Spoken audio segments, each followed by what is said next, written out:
सभी को जय श्री कल की माधव, जय श्री जगन्नाथ। सभी भाई बहनों को बहुत बहुत स्वागत। क्लास नंबर 9 आज आपकी स्टार्ट हो रही है। बहुत महत्वपूर्ण क्लास है और इसमें मैं आपको बता देता हूँ कहाँ से हमें देखना है। ठीक है। हाँ जी। देखिए, मैंने एक मैसेज बना के डाला है मेंशन करके। यहाँ से देखिए, यहाँ से हम आएंगे। इसका विषय जो है आज अनाक्षर तत्व या शून्य साधना जो चल रही है उसमें अंतर्मुखी दृष्टि क्या होती है, ये और यहीं पे पहुंचाना है आपको। आपका भाई आपको छोड़ेगा नहीं जब तक आपको यहाँ तक नहीं पहुंचा देगा। ये महत्वपूर्ण चीज है। ठीक है। अच्छा, अब आते हैं वहां पे। हमने मेंशन पे पहुंचे। सभी लोग भाई इसको जरा लाइक करेंगे। हाँ, ठीक है। अब इसको जरा खोलते हैं, क्या है ये। पहला पेज जो है, शून्य साधना का दूसरा भाग, ब्लू हेडिंग दिख रही है आपको, उसमें लिखा है खुली आंखों से भी विचार मुक्ति या शून्य साधना की जाती है, लेकिन यह शुरुआत में मुश्किल होता है। इसलिए कई संतों के अनुसार खुली आंखों से श्वासों पर ध्यान लगाया जाता है, जो शून्य साधना का पूरा फल तो नहीं देता, लेकिन 90% देता है। यह माध्यम है शुरुआत करने वालों के लिए। बाद में खुली आंखों से बिना विचार आपकी दृष्टि अंतर्मुखी हो जाती है। बात समझना। पहले हमने क्या किया, नासिकाग्र पे या श्वास के द्वारा शुरुआत की। पहले वजन शून्य में होता, तो हमने पहले विचारों से मुक्त करना है। तो हमने एक बैसाखी पकड़ी या सीढ़ी पकड़ी या माध्यम पकड़ा, कुछ भी, वो क्या था, नासिकाग्र या श्वास वाला। कर लिया हमने। लेकिन उसका मूल क्या है, कहाँ तक पहुंचना है हमें, लक्ष्य क्या है? लक्ष्य है अंतर्मुखी दृष्टि, जिसका आज वर्णन होने जा रहा है। तो वो चीजें फायदा तो देंगी, लेकिन कहीं ना कहीं कुछ तो आप उसमें ध्यान कर ही रहे हो, श्वासों का ही ध्यान कर रहे हो, या नासिका के आगे ही देख रहे हो, काला काला कुछ दिख रहा है, कुछ तो है ना। तो 100% तो रिजल्ट वहां पे नहीं मिलता है, ये बात बिल्कुल श्योर है। लेकिन क्योंकि हमने अपने सारे विचार रोके हैं, मतलब बंद कर दिए, भौतिक चिंतन से काट दिया, मन को कल्पनाओं से काट दिया, इसलिए बहुत ज्यादा लाभ उसका होता है, लगभग शून्य के बराबर। परफेक्ट जो आपको साधना मिलेगी वो अंतर्मुखी दृष्टि से मिलेगी, वो बाद में होता है। शुरुआत माध्यम पकड़ के ही की जाती है, इसलिए व्यर्थ नहीं कह सकते हम इसको। नया साधक होगा, नया प्रैक्टिशनर होगा, उसको कैसे कराएंगे साहब? अंतर्मुखी दृष्टि से डायरेक्ट नहीं ले जाना है उसको, सीधे किस में ले जाना है? पहले नासिकाग्र को उसको बोलो कि बंद आंखों से करो। खुली आंख से अगर कर रहे हो तो श्वास श्वास वाला करो, कल बता दिया सारा। श्वास श्वास पे ध्यान दो। ऐसे करते करते क्या होगा, एक दिन उसकी दृष्टि अंतर्मुखी हो जाएगी। फिर क्या होता है, इसके आगे बढ़ते हैं। अनुभव सिर से हृदय तक अपने ही आंतरिक शरीर पर होता है, ये एक कंडीशन बनेगी।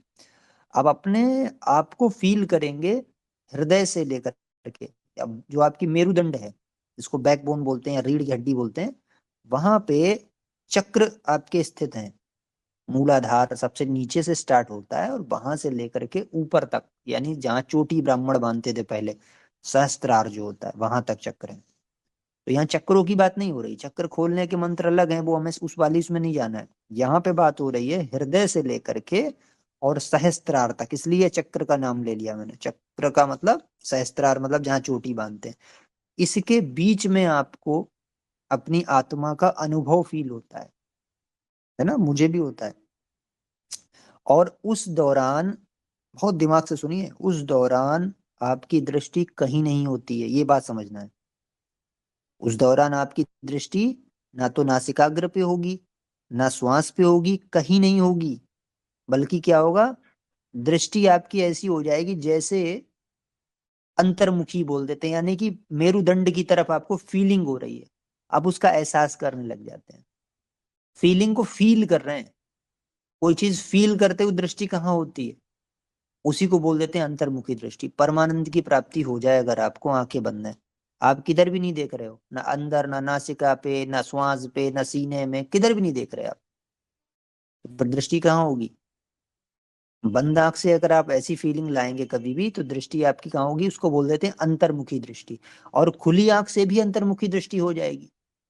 सामने कोई दृश्य होगा, अंदर कुछ ग्रहण नहीं होगा, सामने दृश्य चलता चला जाएगा। आप फिल्म देखने चले भी गए अगर अपने रिश्तेदारों के साथ, जबरदस्ती आपको कोई ले गया, तब भी आप सामने वाले दृश्य को अंदर ग्रहण नहीं कर रहे हैं चित्त में। ये बहुत उच्च लेवल की साधना की, जब जब आपकी अच्छी बढ़ेगी, 4-6 महीने हो जाएंगे, पुराने पाप भस्म होंगे, चित्त शांत होगा, मन अच्छा हो जाएगा, मन कंट्रोल में आ जाएगा, इंद्रियां वश में आ जाएंगी, तब ये स्थिति बनेगी। फिर नीचे पढ़ते हैं, इस समय दृष्टि शरीर के अंदर की ओर होती है, या कई बार दृष्टि कहीं भी केंद्रित नहीं होती, केंद्रण कहीं नहीं होगा। हम उसको पॉइंट नहीं दे सकते कि कहाँ किस पॉइंट पे हैं हम। बस आपको अपनी उपस्थिति का एहसास होगा, आपको अपनी आत्मा का एहसास होता है वहां पर।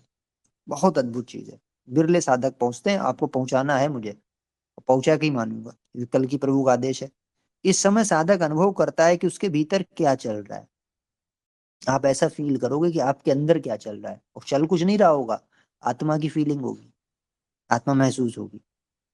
विचार, भाव, सुख दुख, आकृति आदि नहीं आते, कुछ नहीं आता, बस आत्मा से संयोग हो जाता है। आत्मा संयोग के समय ना विचार, ना भावना, ना आकृति, ना ही किधर भी दृष्टि जाती है। बस एक तक तो आत्मा महसूस होता है, जो श्रेष्ठ ज्ञान की स्थिति है। इसमें सिर्फ अपने ही होने का एहसास होता है। इसी को शिवोहम, शुद्ध चैतन्य अवस्था, आत्म साक्षात्कार, निज नाम एवं परमात्मा का ध्यान कहते हैं, जिसमें शुद्ध चेतना ही रह जाती है अंदर की ओर स्वयं को महसूस करते हुए। खुली आंख से भी कोई विचार, चिंतन, भावाकृति मन में नहीं आते। कुछ लोग इसको तुरीयातीत अवस्था बोल देते हैं कि खुली आंख से मैंने बाहर का कोई चिंतन में देख तो रहा हूं, लेकिन अंदर कुछ भोग नहीं ले उसका ग्रहण कर रहा हूं, मेरी दृष्टि फिर भी अंदर अंतर्मुखी है। जैसे आपने कभी देखा है ना कि कभी आप बात कर रहे हो किसी से, आदमी कहीं खोया हुआ है, वो सामने देख रहा है आपके साथ बैठा, उसने कुछ सुना ही नहीं, आप उसको हिलाते हैं एकदम झटके से, अरे आपने कुछ सुना नहीं? वो बोलता है अरे यार मैं कुछ और सोच रहा था। सामने आप पूरी बात उसके उसको कहे गए और उसको मालूम नहीं है। ऐसी कंडीशन कभी कभी बन जाती है। ये जो अंतर्मुखी दृष्टि है, ये ठीक वैसी कंडीशन नहीं है, क्योंकि वहां पे तो आप समझ लो चेतना को कहीं कल्पना में खो गए, यहाँ कल्पना नहीं होगी। लेकिन एक चीज आप कह सकते हो कि सामने डीजे बज रहा है, साउंड कान में आ रहा है, मगर हम ध्यान में जब चले गए, अंतर्मुखी दृष्टि की ओर चले गए, आत्म साक्षात्कार की ओर चले गए, तो वो साउंड आएगा तो कान में डेफिनेटली आएगा, चैतन्यता पूरी रहेगी, भाई साउंड है, नॉइज आ रहा है, लेकिन अंदर आपका चित्त बिल्कुल शांत होगा, बिल्कुल घबराएगा नहीं, ना आपको उससे कोई प्रॉब्लम होगी, आराम से अंदर डीप साइलेंस आप उसको महसूस कर रहे हैं, बाहर कितना भी शोर हो। ये कंडीशन वहां पे बनती है। ये पहली बात। अब आते हैं दूसरे वाले पे। दूसरे पे अब स्क्रॉल करके जरा इसको भैया लाइक करते हैं, सेकंड वाले को। तो 6:36 पे डाला गया, यस ये। हाँ, श्वास अनुभव करते समय श्वास को जबरन खींचना नहीं चाहिए। ये कल बताया था आपको, जो पिछली क्लास हुई थी, वैसे चलते हुए अनुभव करना होता है। ये सभी अब यहाँ पे देखते हैं, ये सभी केवल सहायक माध्यम हैं। बात ये समझना, इन सब का उद्देश्य केवल विचारों, आकृतियों से मुक्त होने में मदद करता है। शुरुआती माध्यम। एक बार जब विचार, कल्पनाएं पूरी तरह समाप्त हो जाती हैं और मन स्थिर हो जाता है, फिर इन्हें त्याग देना चाहिए। इतनी अच्छी बात बोली जा रही है, त्याग देना चाहिए, या ये माध्यम खुद ही छूट जाते हैं, ध्यान खुद ही अंतर्मुखी हो जाता है। जबरन ध्यान को अंतर्मुखी करने की कोशिश नहीं करनी चाहिए। आई अच्छी बात निकल के? भाई क्या आया कि ये केवल एक सहायक माध्यम थे, और इन सब का उद्देश्य केवल विचारों, आकृतियों से मुक्त होना था, यानी ये केवल माध्यम थे।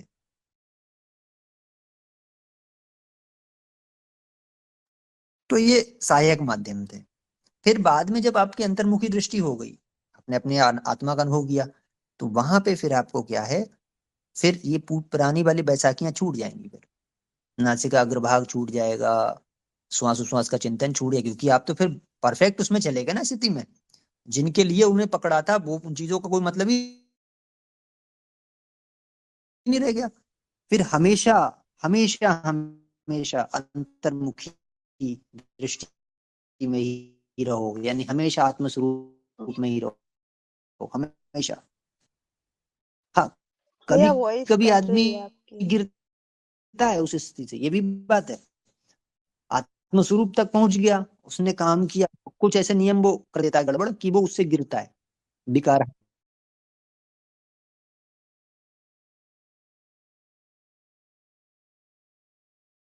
भैया आपकी आवाज नहीं आ रहा है। हाँ, आवाज नहीं आ रही, वही बोलिए।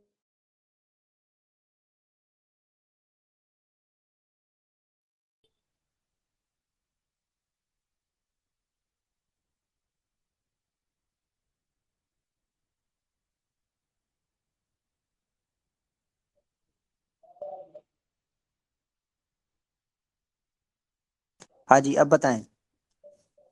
क्या आ रहा है? हाँ, अब क्लियर है? सुन सकते हैं। ठीक है, ठीक है। हाँ। अब देखेंगे उसी वाले इमेज में जो चल रहा था आपका, मैंने यहाँ पे जो पढ़ा था फिर से पढ़ दे रहा हूँ, ये सभी केवल सहायक माध्यम थे। कौन से? नासिकाग्र और श्वास वाले। जब आप अपने परफेक्ट आत्म स्वरूप में चले गए, या आप कहाँ चले गए? आप चले गए किसमें साहब?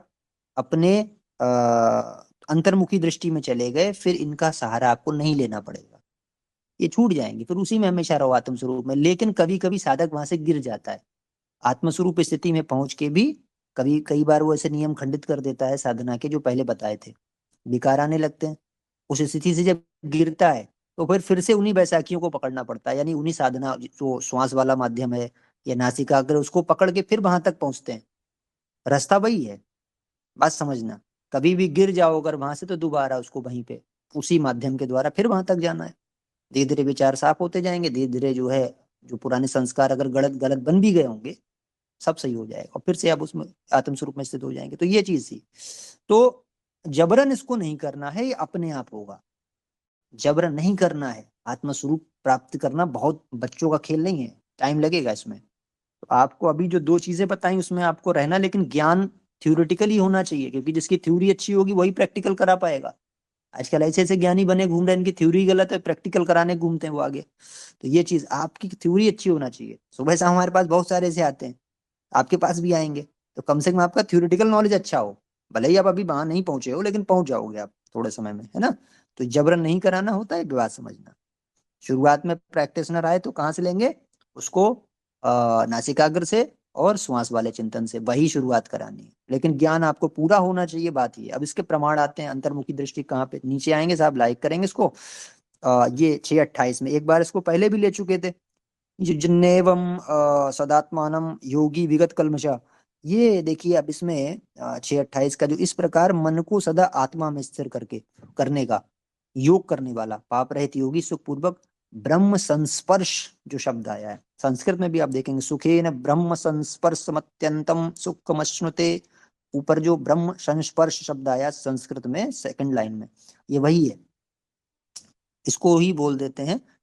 अब देखते हैं, इसको पढ़ते हैं। इस प्रकार मन को सदा आत्मा में स्थिर करने का, यानी आपका पहले ध्यान कहाँ पे था? नासिकाग्र पे था, फिर कहाँ आया? श्वास में। अब कहाँ हुआ? अंतर्मुखी हो गया, यानी आत्मस्वरूप का चिंतन करने लगे। कर तो मन ही फील रहा है, यानी अब हम जो है धीरे धीरे कहाँ पहुंच गए? डीप साइलेंस में, और धीरे धीरे आत्मस्वरूप में स्थित होने जगह पहुंच गए, यानी अपने आप को ही अनुभव करने लगे। तो मन कहाँ स्थित हो गया? जाके आत्मा में स्थिर हो गया।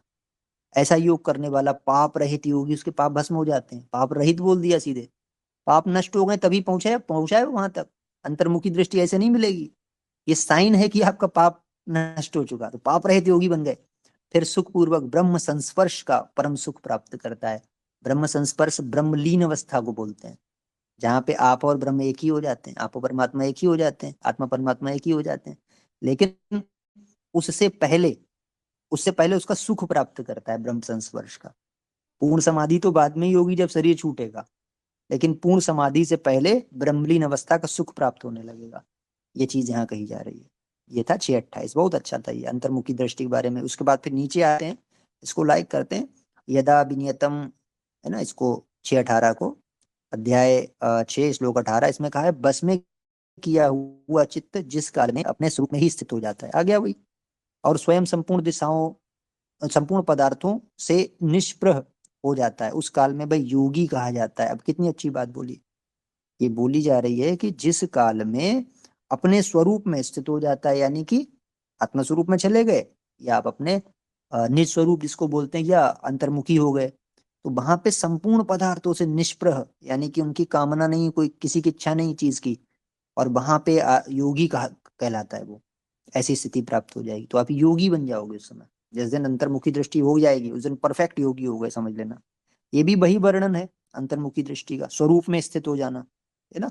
ये वही आ गया 6:18। कोई प्रमाण मांगे, ये कहाँ लिखा हुआ है कि अंतर्मुखी दृष्टि हो जाएगी? उसको स्वरूप चिंतन बोलते हैं, वो बताना, आत्मस्वरूप का चिंतन बोल देना। 6:18 में लिखा हुआ, चेक करो जाके, है ना, आपको मिल जाएगा। फिर आते हैं नीचे, इसके नीचे आते हैं, यत्रो परमते चित्तम निरुद्ध योग सेवया। ये बहुत इंपॉर्टेंट है, ये शून्य साधना में पहले ही दिन बताया था आपको। जो शून्य साधना का पहला क्लास था उसमें देखिए, योग का सेवन करने से जिस अवस्था में निरुद्ध चित्त उपराम हो जाता है, यानी मानसिक गतिविधियां रुक जाती हैं। ये दूसरी ट्रांसलेशन तेजोमय आनंद दास की, एक बार हम पहले भी दे चुके हैं, इसका वही मतलब है। जो मानसिक गतिविधियां रुक गई, और जिस अवस्था में स्वयं अपने आप को देखता हुआ अपने आप में संतुष्ट हो जाता है। योगी जो होगा, अपने आप का मतलब, आप कौन है? आप एक आत्मा है। तो खुद ही अपने आत्म स्वरूप में स्थित हो जाते हैं और आप संतुष्ट हो जाते हो पूरी तरीके से। बाहर के सारे आपको सुख दुख से कोई लेना देना नहीं। बहुत अच्छी स्थिति है ये। इस ये दूसरा प्रमाण आ गया। ये वही प्रमाण है सब अंतर्मुखी दृष्टि के। शून्य साधना में इसलिए प्रमाण के तौर पे लेते हैं क्योंकि वहां शुरुआत होती है ना? वहां से शुरुआत होती है, और शून्य साधना वास्तव में यही है, यहीं तक पहुंचाने का है ज्ञान। तो इसलिए उसको लिया पहले भी और अभी भी ले लिया। अब नीचे फिर आते हैं भाई, हमारा 6:21, इसको देखते हैं, है ना? ये क्या कह रहा है 6:21? जो सुख आत्यंतिक, अतीन्द्रिय और बुद्धिग्राह्य है, उस सुख का जिस अवस्था में अनुभव करता है और जिस सुख में स्थित हुआ यह ध्यान योगी फिर कभी तत्व से विचलित नहीं होता है।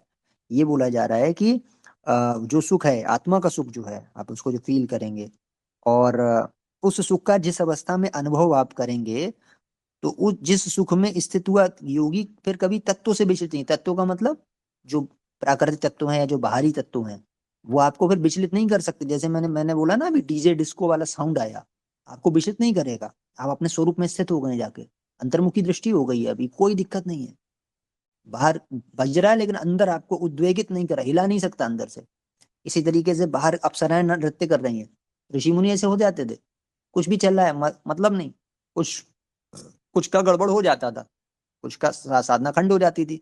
ये देवताओं ने ऐसा कई बार किया कि भाई ऋषि मुनियों का वो खंड करें, क्योंकि वो इतना आत्मा के करीब यानी परमात्मा के करीब पहुंच जाते थे, तो उनको डर लगने लगता था भाई ऐसा ना हो कि कहीं स्वर्ग की गद्दी आ जाए या ये कुछ और मांग लें। तो पहले उस टेस्ट लेते थे, या कोई भी देव साधक भी होता उसका टेस्ट होता था। तो इसे अप्सराएं उतारते थे। वहां पे वो साधक ऐसे भी कुछ थे, ध्यान ही नहीं देते थे सामने क्या चल रहा है। आँख खुली भी होती थी तब भी, या ध्वनि भी आती थी कानों में, घुंघरू की, पायल की, कुछ भी, उनको कोई लेना देना उससे नहीं। ये वो वाली स्थिति हो जाती है वहां पे जाके। तत्व से विचलित नहीं हो सकता वहां पे। रूप रस स्पर्श गंध और शब्द, ये पांच हैं इंद्रियों के भोग, ये पांचों विचलित नहीं कर सकते। ना दृश्य करेगा, ना गंध करेगी, ना स्पर्श करेगा, कोई टच करेगा आपको कोई फीलिंग नहीं देगा वहां पे। आपको लगेगा किसने स्पर्श किया है अंदर, मतलब उससे विचलन पैदा नहीं होगा। बात समझना मेरी, बहुत गहरी बात कह रहा हूँ।